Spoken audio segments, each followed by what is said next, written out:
मेरे प्यारे बच्चों, आज के इस वीडियो में हम आपकी कक्षा 10वीं गणित अध्याय 15 प्रश्नावली 3 के कुछ बेसिक के साथ साथ आपके प्रश्नावली के सवालों को हम हल करेंगे और एकदम सहज, सरल और आसान भाषा में फुल कंसेप्ट के साथ। तो आइए बिना देर किए वीडियो को शुरू करते हैं।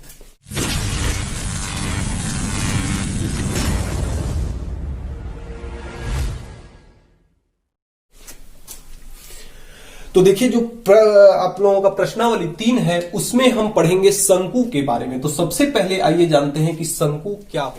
तो देखिए, अगर शंकु के आकृति की हम बात करें तो हमने एक क्या किया, गोला बनाया, उसका जिसका केंद्र क्या है, O है। अब इस गोले के केंद्र के सीध में एक बिंदु लिया जिससे हम इस गोले के दो किनारों को दो रेखाओं से मिला दिए। तो इस प्रकार की बनी आकृति क्या कहलाती है, शंकु कहलाती है।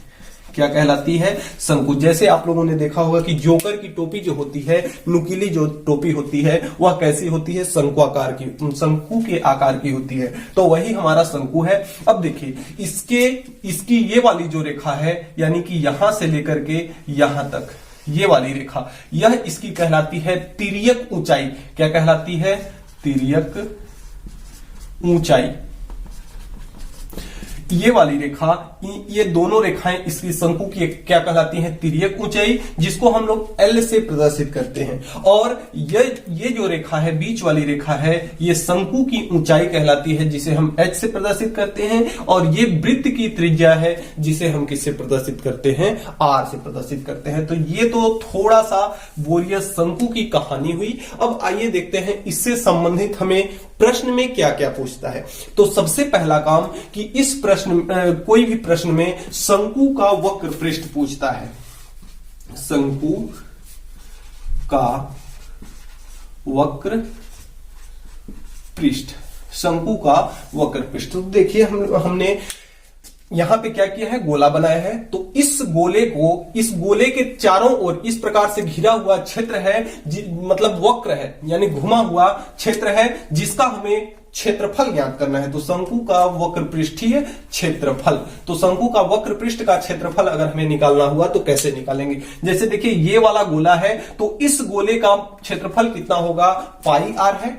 इस गोले का क्षेत्रफल कितना है, पाई आर है। और इंटू इसकी तिर्यक ऊंचाई, यानी इंटू में L बराबर, यानी कि पाई आर एल। शंकु का वक्र पृष्ठ क्या होता है, पाई आर एल होता है। अब अगर बात करें शंकु का संपूर्ण पृष्ठ, शंकु का संपूर्ण पृष्ठ, शंकु का संपूर्ण पृष्ठ। तो देखिए, संपूर्ण पृष्ठ क्या होता है कि जैसे ये शंकु हमारा जोकर की जैसे टोपी हुई तो घूमी हुई है, और नीचे के तल में अगर देखा जाएगा तो एक गोलाकार, यानी कि ये वाला गोला है। तो इस गोले का क्षेत्रफल और प्लस शंकु का वक्र पृष्ठ। तो संपूर्ण पृष्ठ में क्या आ जाएगा आपका, शंकु का वक्र पृष्ठ, शंकु का वक्र पृष्ठ प्लस गोला, यानी कि ये शंकु का आधार है, गोले का क्षेत्रफल। तो हम जानते हैं कि गोले का क्षेत्रफल कितना होता है, इस गोले का क्षेत्रफल होता है पाई आर स्क्वायर। तो यहां से गोले के क्षेत्रफल के जगह पे हो जाएगा आपका पाई आर स्क्वायर। और शंकु का वक्र पृष्ठ कितना होता है, पाई आर एल। तो ये आपका हो जाएगा पाई आर एल। अब ये देखिए, इसमें पाई आर यहां भी है, पाई आर यहां भी है। तो इसमें से पाई आर को अगर हम कॉमन ले लेते हैं तो यहां आपका एल बचा, और प्लस इसके पास डबल आर है तो एक आर इसके पास बचा। तो यानी कि शंकु का अगर संपूर्ण पृष्ठ हमें पूछता है तो ये हो जाएगा पाई आर इंटू में एल प्लस आर। तो ये शंकु का संपूर्ण पृष्ठ हुआ। अब देखिए, तिर्यक ऊंचाई को अगर हमें ज्ञात करना हुआ तो तिर्यक ऊंचाई को इसी चित्र से हम अगर इसको ले, थोड़ा सा अलग से इसका डायग्राम बनाएं, तो ये वाली भुजा क्या है, H है, और एक भुजा ऐसे है और एक भुजा इस प्रकार से है। यहां O है और ये B है और ये A है। इसी चित्र को हमने बनाया है और इसकी लंबाई कितनी है, R है। अब देखिए, इसको अगर ध्यान से देखा जाए तो ये कितने अंश का बन रहा है, 90 अंश का बन रहा है। 90 अंश का बनने का मतलब कि यह समकोण त्रिभुज है। और समकोण त्रिभुज से संबंधित पाइथागोरस ने हमें प्रमेय दिया था कि पाइथागोरस प्रमेय क्या होता है, कर्ण का स्क्वायर बराबर होता है लंब का स्क्वायर प्लस आधार का स्क्वायर। अब देखिए इसमें ये जो आपका है लंब है और ये आधार है और ये क्या है, कर्ण है। तो देखिए कर्ण का स्क्वायर, हमें कर्ण का स्क्वायर यानी कि ये वाली शंकु की तिर्यक ऊंचाई क्या है, इसमें कर्ण है, ये वाली ऊंचाई ए से लेकर के बी तक वाली रेखा क्या है, शंकु की तिर्यक ऊंचाई है, जिसे हमें ज्ञात करना है। तो यानी कर्ण को हमें ज्ञात करना है, तो कर्ण क्या है हमारा, तिर्यक ऊंचाई, तिर्यक ऊंचाई को हम क्या कहते हैं, एल। तो एल स्क्वायर बराबर लंब, लंब क्या है आपका h है, तो ये आपका हो जाएगा h का स्क्वायर, आधार क्या है r है, तो ये हो जाएगा आपका r का स्क्वायर। अब हमें केवल l की वैल्यू चाहिए, केवल तिर्यक ऊंचाई चाहिए, एल स्क्वायर नहीं चाहिए, तो स्क्वायर को बराबर के उस साइड में भेजते हैं तो किसमें हो जाता है, रूट में। तो ये आपका हो जाएगा अंडर रूट का H square plus R square, यानी कि शंकु की तिर्यक ऊंचाई बराबर क्या, शंकु की यल क्या है, शंकु की तिर्यक ऊंचाई, यानी कि शंकु की तिर्यक ऊंचाई बराबर हमारी हो जाएगी अंडर रूट में h का मतलब शंकु की ऊंचाई और प्लस आर स्क्वायर का मतलब शंकु के आधार की त्रिज्या। तो ये हमारी आ गई तिर्यक ऊंचाई। अब हम ज्ञात करेंगे शंकु का आयतन, शंकु का आयतन। अब देखिए शंकु का आयतन कैसे ज्ञात करेंगे। अगर मान के चलते हैं कि एक हम शंकु ले रहे हैं, एक हमारा शंकु इस प्रकार से हम शंकु ले रहे हैं और एक इतने ही ऊंचाई का बेलन ले रहे हैं। अगर हम एक शंकु और एक बेलन दोनों की ऊंचाई समान है, दोनों का जो चौड़ाई है, दोनों के आधार का जो व्यास है वह भी समान है, अगर दो ऐसी आकृतियों को हम लेते हैं, तो अगर हम शंकु में अगर पानी रख लें, शंकु में पानी लेकर के इस वाले गिलास में, बेलनाकार गिलास में डालें, तो ये दोनों का सब कुछ सेम होते हुए भी एक शंकु के पानी में नहीं भरेगा। कम से कम इसको गिलास को भरने के लिए 3 बार शंकु में हमें पानी डालना पड़ेगा, बेलन में पानी डालना पड़ेगा, गिलास में पानी डालना पड़ेगा। यानी कि जो शंकु का आयतन होता है, शंकु का आयतन जो होता है, शंकु का आयतन बराबर कब होता है, शंकु का आयतन और बेलन का आयतन, ये दोनों आपस में बराबर कब होते हैं, 3 बार शंकु में पानी डाला जाता है, यानी 3 इंटू शंकु का आयतन बराबर बेलन का आयतन। तो हमें शंकु का आयतन ज्ञात करना है, बेलन का आयतन तो हमें पता है कितना होता है, पाई आर स्क्वायर एच होता है। अब 3 यहां है, 3 को हमें इधर भेजना है, ये है हमारा शंकु का आयतन। तो 3 को हमें बॉर्डर के इस पार भेजना है, तो 3 जब इधर जाएगा तो गुणा में है, किस में हो जाएगा, भाग में, तो यही हमारा हो जाएगा शंकु का आयतन। तो इस प्रकार से हमारा शंकु का वक्र पृष्ठ, शंकु का संपूर्ण पृष्ठ, शंकु का आयतन और शंकु की तिर्यक ऊंचाई हुई। इन सूत्रों को अब याद रखेंगे। इन्हीं सूत्रों के आधार पर हम आपके चलते हैं प्रश्नावली 3 के कुछ सवाल को लेंगे और आपके सारे डाउट्स को। आपके प्रश्नावली 3 का पहला सवाल है कि एक लंबवृत्तीय शंकु के वक्र पृष्ठ का क्षेत्रफल ज्ञात कीजिए, जिसमें दिया है कि जिसकी तिर्यक ऊंचाई 10 सेंटीमीटर और आधार की त्रिज्या 7 सेंटीमीटर हो। दिया क्या क्या है, सबसे पहले हम लिखेंगे, जो दिया है उसको नोट करेंगे। तो दिया है क्या, शंकु की तिर्यक ऊंचाई, तिर्यक ऊंचाई को हम किससे प्रदर्शित करते हैं, एल से प्रदर्शित करते हैं। एल बराबर कितना दिया है, 10 सेंटीमीटर और उसके आधार की त्रिज्या, त्रिज्या को हम किससे प्रदर्शित करते हैं, आर से, और आर कितना दिया है, 7 सेंटीमीटर। आपको क्या ज्ञात करना है, लंबवृत्तीय शंकु के वक्र पृष्ठ का क्षेत्रफल ज्ञात करना है।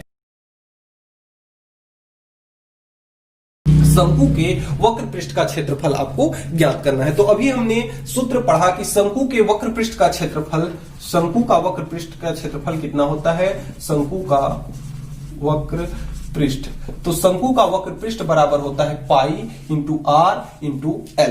तो आइए देखते हैं, शंकु का वक्र पृष्ठ ज्ञात करते हैं। पाई का मान हम जानते हैं कितना होता है, 22/7 इंटू आर, आर का मान कितना दिया है 7 इंटू एल, एल का मान कितना दिया है 10। इसको हल कर देंगे तो 7 से 7 आपका खत्म हो जाएगा और 22 इंटू बचेगा कितना, 22 इंटू 10, तो 22 में 10 का गुणा करेंगे तो 1 0 बढ़ जाएगा, कितना हो जाएगा 220। अब देखिए वक्र पृष्ठ है, वक्र पृष्ठ का मात्रक कितना होता है, वर्ग इकाई होता है। क्या होता है, वर्ग इकाई। अब इकाई क्या है, अगर यह सेंटीमीटर में दिया है तो यहां हम इसको सेंटीमीटर में लिखेंगे, अगर मीटर में दिया है तो मीटर में लिखेंगे। इस प्रकार से हमारा पहला सवाल कंप्लीट होता है। अगले क्रम में आपका प्रश्न संख्या 2 है कि यदि किसी शंकु के वक्र पृष्ठ का क्षेत्रफल, इसमें दिया है देखिए वक्र पृष्ठ का क्षेत्रफल, क्षेत्रफल को अगर हम ए से प्रदर्शित लिख लेते हैं, इसको वक्र दिया जो है, दिया है क्या क्या दिया है, वक्र पृष्ठ का क्षेत्रफल, वक्र पृष्ठ का क्षेत्रफल, वक्र पृष्ठ का क्षेत्रफल कितना दिया है 77 पाई दिया है। शंकु के वक्र पृष्ठ का क्षेत्रफल कितना दिया है 77 पाई वर्ग सेंटीमीटर, और आधार का व्यास कितना दिया है 14 सेंटीमीटर। आधार का व्यास यानी d बराबर कितना दिया है 14 सेंटीमीटर, ये आपका वर्ग सेंटीमीटर है। तो r का मान कितना d/2 होता है, r बराबर d/2, व्यास का आधा होता है त्रिज्या, तो व्यास का मान कितना है आपका 14 है। 14/2 करेंगे, 2 1 कम 2, 7 दूना के कितना हो जाएगा 14, तो यानी r का मान कितना निकल के आया 7 निकल के आया। वो तो शंकु की ऊंचाई आपको ज्ञात करनी है, यानी कि आपको h की वैल्यू ज्ञात करनी। शंकु का वक्र पृष्ठीय क्षेत्रफल हमें दिया है। हम जानते हैं कि शंकु का वक्र पृष्ठ बराबर हमारा होता है, वक्र पृष्ठ बराबर होता है pi into R into L.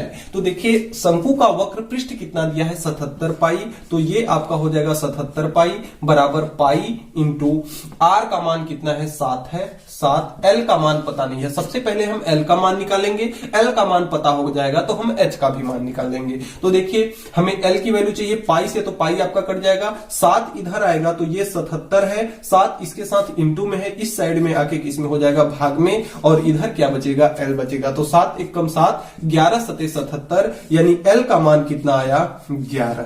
L का मान कितना आया 11। अब हमें एच का मान चाहिए। हमने शंकु की तिर्यक ऊंचाई एल बराबर पढ़े हैं, हम जानते हैं, लिखेंगे हम जानते हैं कि एल बराबर हमारा होता है अंडर रूट का h² प्लस r²। तो हमें एच की वैल्यू चाहिए, स्क्वायर को इधर भेजेंगे तो ये आपका हो जाएगा, इस रूट को इधर भेजेंगे तो रूट की बॉर्डर के इस पार होके स्क्वायर हो जाएगा, और यहां बचेगा आपका h² प्लस r²। r को हमें इधर भेजना है क्योंकि h का वैल्यू चाहिए, तो ये आपका हो जाएगा l², r इधर आएगा तो माइनस का r² बराबर का कितना हो जाएगा h²। अब देखिए इसको अगर स्क्वायर को हटाएंगे तो ये दोनों अंडर रूट में आ जाएंगे, यानी कि l² माइनस r² बराबर आपका हो जाएगा h, बराबर कितना हो जाएगा h। अब l का भी मान हमें पता है और r का भी मान पता है, तो रख देते हैं। l का मान कितना है 11, तो 11 का स्क्वायर, क्योंकि a स्क्वायर है तो ये हो जाएगा 11 का स्क्वायर। r का मान कितना है 7, तो ये आपका हो जाएगा 7 का स्क्वायर बराबर कितना हो जाएगा h। तो यहां से h की वैल्यू अगर निकालें तो अंडर रूट 11 का स्क्वायर 121 होता है, और माइनस 7 का स्क्वायर कितना होता है 49। अब देखिए 121 में से हमको क्या निकालना है 49, तो h बराबर आपका हो जाएगा अंडर रूट का 121 में से 49, 11 में से 9 निकला तो आपका हो जाएगा 2, और यहाँ 11 बचा, 11 में से 4 निकलेगा तो आपका बचेगा कितना 7, यानी 72 आ गया। अब 72 को हम क्या लिख सकते हैं, 72 को अगर हम देखें तो 72 को हम लिख सकते हैं 36 गुना 72, 36 इंटू 2, क्योंकि 36 हम इसलिए लिए कि 36 का वर्गमूल कितना होता है 6, तो 36 तो आपका बाहर आ जाएगा 6 हो जाएगा, इंटू रूट 2 अंदर हो जाएगा। ऊंचाई है तो ये देखिए किसमें है सेंटीमीटर में सब कुछ दिया है, तो ये आपका हो जाएगा सेंटीमीटर, यही आपका हो जाएगा आंसर। तो इस प्रकार से हमारा दूसरा सवाल कंप्लीट होता है। अगले क्रम में प्रश्न संख्या 3 आपका है कि यदि शंकु की तिर्यक ऊंचाई 21 सेंटीमीटर हो, देखिए जो दिया है उसको लिखते चलते हैं। दिया है क्या क्या दिया है, देखिए दिया है कि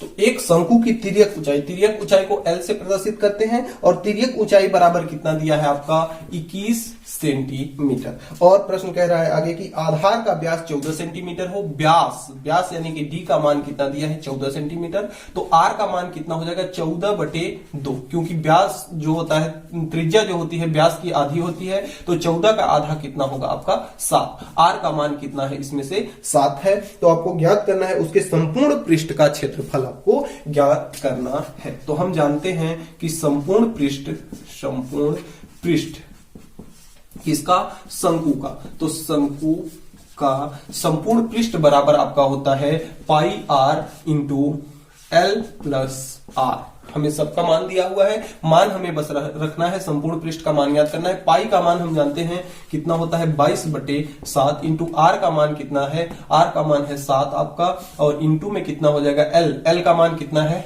21 और प्लस आर का मान कितना है 7। अब देखिए इस 7 से तो आपका ये 7 कट जाएगा, आएगा कितना 22 और इंटू 21 और 7 कितना होगा 7 और 1 8, यानी कि हो जाएगा आपका 28। अब देखिए 28 में हम 22 का गुणा करते हैं, 22 में 28 का गुणा करेंगे तो 22 8 कितना हो जाएगा आपका 176 की 6 हासिल 17 हो जाएगा। 22 दूना 44, 44 और 17 जोड़ देंगे तो 7 4 11 और 4 1 5 1 6 61 कितना हो जाएगा 616। और ये संपूर्ण पृष्ठ है इसलिए वर्ग, और ये सेंटीमीटर में दिया है क्योंकि वर्ग इकाई होता है इसलिए वर्ग सेंटीमीटर। यही आपका हो जाएगा प्रश्न 3 का आंसर। तो इस प्रकार से हमारा प्रश्न संख्या 3। देखिए प्रश्न संख्या 4 है आपका कि यदि एक जोकर की शंक्वाकार टोपी के आधार की त्रिज्या कितनी है 7 सेंटीमीटर। जो दिया है उसको लिखते हैं, दिया है क्या क्या दिया है, आधार की त्रिज्या यानी आर का मान कितना दिया है 7 सेंटीमीटर, और क्या दिया है और ऊंचाई, उसकी ऊंचाई कितनी है, एच का मान कितना है 24 सेंटीमीटर हो तो 10 टोपी बनाने में लगने वाली सीट का क्षेत्रफल ज्ञात करना है। ऊंचाई कितना दिया है 24 सेंटीमीटर, तो ऐसी 10 टोपी बनाने में लगने वाली सीट का क्षेत्रफल ज्ञात करना है। तो देखिए इसका वक्र पृष्ठ अगर हम ज्ञात कर लें, ज्ञात कर लें तो हमें क्या पता हो जाएगा शंकु में कितना ये सीट लगेगा। तो यानी हमें इसका क्या ज्ञात करना है वक्र पृष्ठ। सबसे पहले हम एक टोपी का वक्र पृष्ठ निकालेंगे। एक टोपी का अगर वक्र पृष्ठ निकाल लेंगे उसमें 10 का गुणा कर देंगे तो 10 टोपी का हमें वक्र पृष्ठ पता चल जाएगा। तो शंकु का वक्र पृष्ठ बराबर आपका होता है pi into R into L. Pi R L होता है। तो देखिए एल की वैल्यू इसमें हमें नहीं पता है, तो सबसे पहले हम किसका वैल्यू निकालेंगे, एल की वैल्यू निकालेंगे। तो यहां से एल बराबर हो जाएगा आपका under root H square plus R का स्क्वायर। तो एल बराबर एच का मान कितना दिया है आपका 24 है, तो अंडर रूट का ये हो जाएगा 24 का स्क्वायर और प्लस 7, ये हो जाएगा आपका 7 का स्क्वायर। तो यहां से देखिए एल बराबर आपका हो जाएगा 24 का स्क्वायर कितना होता है 576 प्लस 7 का स्क्वायर कितना होगा 49। तो एल बराबर देखिए 576 में हम 49 को जोड़ेंगे 9 6 15 और 7 4 11 और 1 12 और 5 और 1 6 625 और 625 किसका वर्गमूल होता है 25 का। तो एल का मान कितना आया आपका 25 आया। अब हम सीधे सीधे लगाएंगे शंकु का वक्र पृष्ठ। तो एक शंकु का वक्र पृष्ठ, एक शंकु का वक्र पृष्ठ बराबर कितना हो जाएगा पाई आर एल। तो देखिए पाई का मान हमारा होता है 22/7, तो ये हो जाएगा 22/7 इंटू आर। आर का मान कितना दिया है 7 सेंटीमीटर, तो इंटू 7, और एल का मान कितना आया आपका 25। 7 से 7 कट गया, अब बचा कितना 22 इंटू 25। तो यहां से ये हो जाएगा आपका 22 और इंटू में 25। तो 22 में 25 का गुणा होगा तो 25 दूना कितना होगा 25 दूना 50 की 0 हासिल 5, 25 दूना 50 और 5 55, 550 और ये सेंटीमीटर में है इसलिए यह हो जाएगा सेंटीमीटर स्क्वायर या वर्ग सेंटीमीटर। अब तो ये हमें एक शंकु का वक्र पृष्ठ पता हुआ, तो 10 शंकु का वक्र पृष्ठ बराबर 10 शंकु का वक्र पृष्ठ। जैसे एक पेन आपका मिलता है 5 रुपए में, तो 5 पेन कितने में मिलेगा 25 रुपए में। 5 इंटू 5 बराबर 25। तो उसी प्रकार से जैसे एक शंकु का वक्र पृष्ठ यानी एक शंकु बनाने में, एक शंकुआकार टोपी बनाने में सीट कितना लग रही है 550 सेंटीमीटर का स्क्वायर। उसी प्रकार से 10 शंकुआकार टोपी बनाने में सीट कितना लगेगी 550 इंटू में 10। तो ये इसका 10 का गुणा होगा तो ये हो जाएगा 55 100 और वर्ग सेंटीमीटर। यानी कि हमें 10 शंकुआकार टोपी बनाने में 550 वर्ग वर्ग सेंटीमीटर टुकड़ा लगेगा, सीट का इतना टुकड़ा हमें लगेगा। तो इस प्रकार से हमारा चौथा सवाल कंप्लीट होता है। तो डियर स्टूडेंट्स, आज के वीडियो में इतना ही। हमें उम्मीद है कि आज हमने जो भी पढ़ा आपको अच्छे समझ में आया होगा। फिर भी अगर किसी भी प्रकार का कोई डाउट है तो आप नीचे कमेंट बॉक्स में कमेंट करके हमें जरूर बताएंगे। और चैनल को अभी तक आपने सब्सक्राइब नहीं किया, चैनल पर आप नए हैं, मेरा पढ़ाया हुआ समझ में आता है, तो प्लीज चैनल को सब्सक्राइब करके बेल आइकन को प्रेस जरूर कर लेना, ताकि मेरे आने वाली वीडियो की अगली नोटिफिकेशन सबसे पहले आप तक पहुंच सके। तो मिलते हैं नेक्स्ट वीडियो में, नेक्स्ट डे नेक्स्ट टॉपिक के साथ। तब तक के लिए गुड बाय।